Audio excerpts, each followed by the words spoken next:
આજે આપણે વાત કરવાના છીએ ટેટ 2માં જે ભરતી આવશે એમાં અંદાજિત જગ્યા કેટલી રહેશે અને જનરલ, ઓબીસી, એસસી, એસટી અને ઈડબ્લ્યુએસમાં મેરિટ કેટલું અટકશે। તો ગણિત વિજ્ઞાન વિષયની વાત કરીએ તો 2800 જેટલી જગ્યા છે। જનરલવાળા માટે 70+ મેરિટ અટકે એવી શક્યતા છે। ઓબીસીવાળા માટે 67+ મેરિટ અટકે એવી શક્યતા છે। એસસીવાળા માટે 66+ મેરિટ અટકે એવી શક્યતા છે। ત્યારબાદ એસટીવાળા માટે 64+ મેરિટ અટકે એવી શક્યતા છે।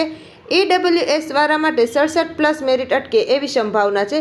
ત્યારબાદ વાત કરીએ તો કે સામાજિક વિજ્ઞાનમાં કેટલી અંદાજિત જગ્યા આવશે તો કે 2200 જેટલી જગ્યા આવશે।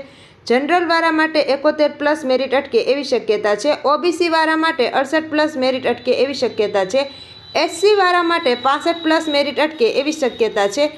એસટીવાળા માટે 64+ મેરિટ અટકે એવી શક્યતા છે। ત્યારબાદ ઈડબ્લ્યુએસવાળા માટે 69+ મેરિટ અટકે એવી શક્યતા છે।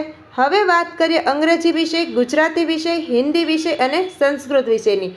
એમાં અંદાજિત જગ્યા છે 2000 જેટલી।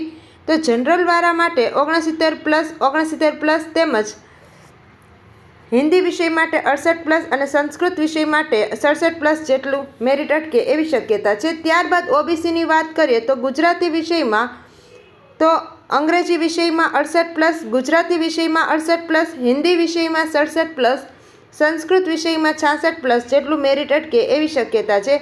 ત્યારબાદ એસસી કેટેગરીની વાત કરીએ તો અંગ્રેજી વિષયમાં 67+, ગુજરાતી વિષયમાં 67+, હિન્દી વિષયમાં 68+, ત્યારબાદ સંસ્કૃત વિષયમાં 67+ જેટલું મેરિટ અટકે એવી શક્યતા છે। એસટીની વાત કરીએ તો અંગ્રેજી વિષયમાં 66+, ગુજરાતી વિષયમાં 66+, હિન્દી વિષયમાં 66+, તેમજ સંસ્કૃત વિષયમાં 66+ મેરિટ અટકે એવી શક્યતા છે। ઈડબ્લ્યુએસ કેટેગરીની વાત કરીએ તો અંગ્રેજી વિષયમાં 67+, ગુજરાતી વિષયમાં 68+, હિન્દી વિષયમાં 67+, તેમજ સંસ્કૃત વિષયમાં 66+ જેટલું મેરિટ અટકે એવી સંભાવના છે। તો આ આપણું મેરિટ 2024માં અંદાજિત આંકડો છે।